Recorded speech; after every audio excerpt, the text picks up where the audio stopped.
Alright, I just wanted to bring a quick guide update on my Mage Tower experience.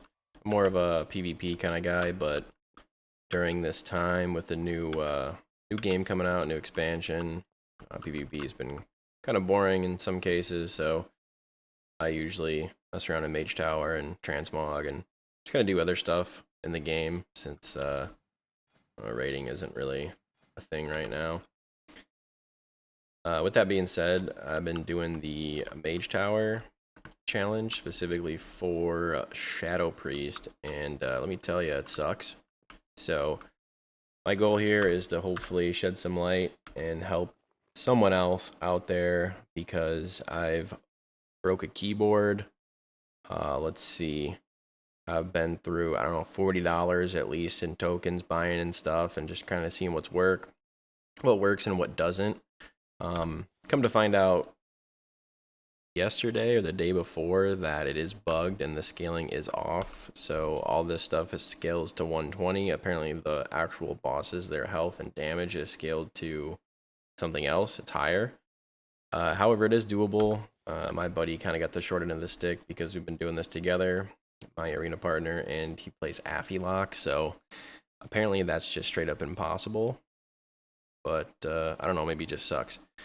Anyway, I'll go through the gear first and then into talents, and I'll pull up my stream from last night of a close encounter that I had that we can kind of walk through. But ultimately, I did get it last night. I was not live. I think I got really close a couple times, and I don't know, emotions took over. I missed globals or something along the lines, and I just had to walk away from it, and I came back, and then I one-shot it. Better mindset. Sometimes you got to do that. I was also pretty toasty on some El Mejor tequila. But yeah, so some of these pieces I pulled from, was it Hellfire Citadel? I don't know, I'm not a PvE lord, but it is the one in Pandaria, Siege of Orgrimmar. So I got this helmet, these two weapons, and a chest piece. I think that's it to kind of add to my arsenal. But the big thing is you want the highest main stat possible. When I was going in after all the buffs were up, I was sitting around 720 to 740 intellect, I believe. And the reason for that is Brilliant Queen's Garnets, and these three, you can still apply these to an item so long that it's not a current Dragonfly item, at least to my knowledge. So 23 intellect, 19 intellect, and then there is this one here, Saber's Eye of Intellect. So smack all those, try and get the most amount of sockets. So that's my helmet. I bought these at the auction house. Auction house, important here. You can use the triple gemming with the tiered settings with Dragonflight, but also still use a Panda Land enchant, I believe. Mark of the Claw. Same thing here, 320. I was able to put that 8 primary stat on there. Waking stats. I got this. Yeah, that was from the raid. Auction house with the Shadowlands Intellect enchant. Auction house. And my belt, I actually just used this. I'm not sure what the primary stat power up was, but I figured that was good. I believe I had an 8. I did 100% have an 8 intellect in there, but I obviously changed that since then. And then I did use these boots, Haste Mastery, with the embellishments, because those do work in there, but this only gives 1 mastery. Again, pretty troll. Fuck Blizzard. Auction house legs. Auction house rings. These are the Shadowlands rings, but I put the Dragonflight crafted gem in there for some more primary stat. Primary stat, both auction house, and then the weapons are from Siege of Orgrimmar with Mighty Intellect or Major Intellect is on both of them with the socket and socket bonus intellect. So that's kind of the gear.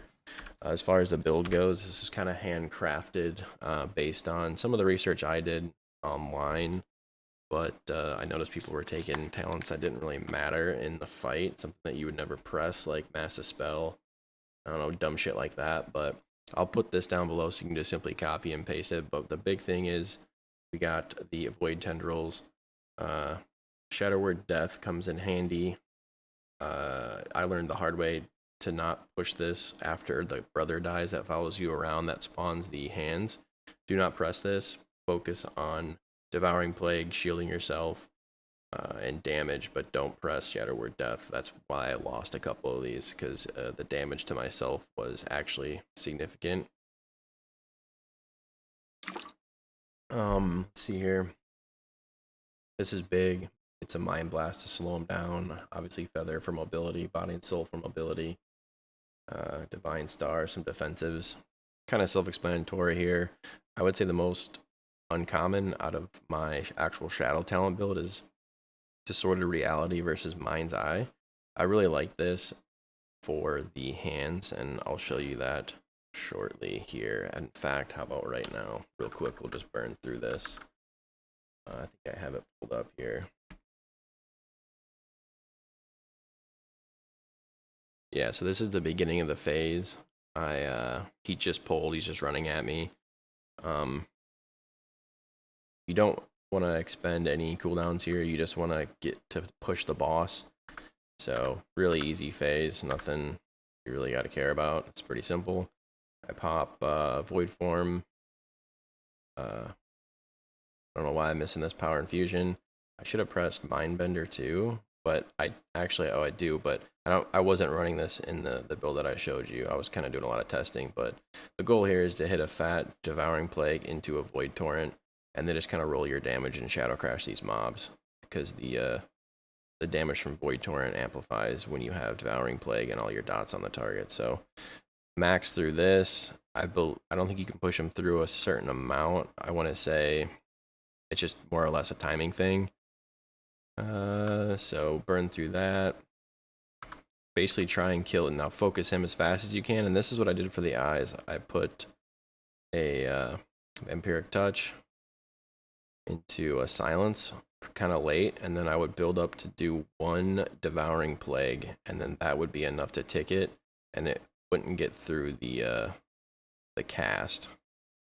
I didn't do it there, but ultimately that was the best way I found to handle it, because Devouring Plague does its damage over time, as opposed to like instantaneously with that Distorted Reality pick.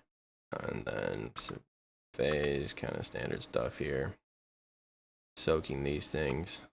It's all aids to me. I hate PvE, but when I start stuff, I'm known for I gotta see it through, I gotta kill it, and the fact that it was bugged really fucked with me hard.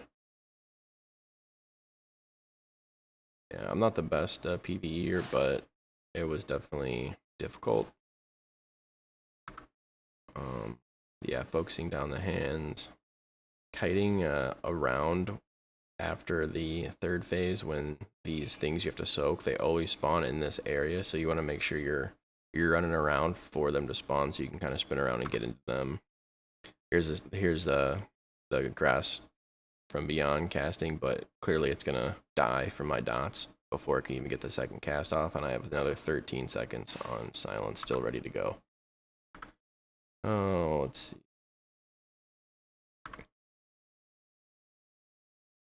Yeah, the best thing you can do here is to maintain your dots on the main boss and kind of get him down a little bit, and then ultimately what we're going to want to do is pop everything that we have to actually kill Karim, and then focus on healing and nuking the boss.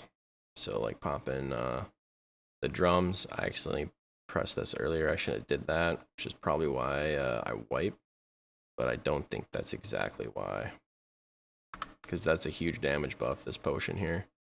Speaking of which, all those are on the internet, on Wowhead. I'm just using the well-fed buff, pretty standard Mage Tower shit. I'm sure you guys know about it. I don't fuck with this a whole lot. Dispersion here to obviously soak and live, and continue on.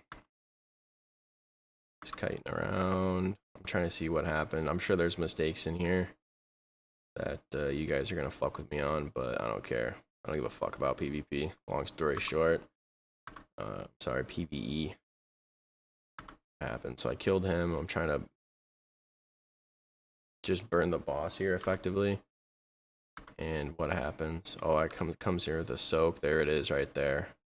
I probably. What? Oh my god, bro. Yeah.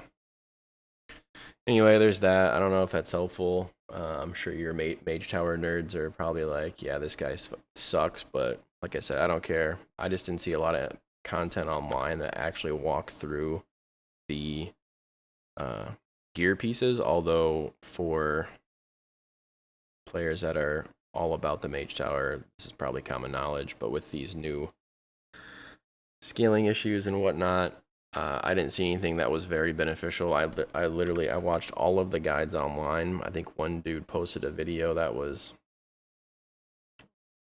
during this time, but it was old content. It was annoying. This other guy, like I said, didn't go through any of the details on exactly what's going on specifically for Shadow Priest. I don't know, but yeah, that's it.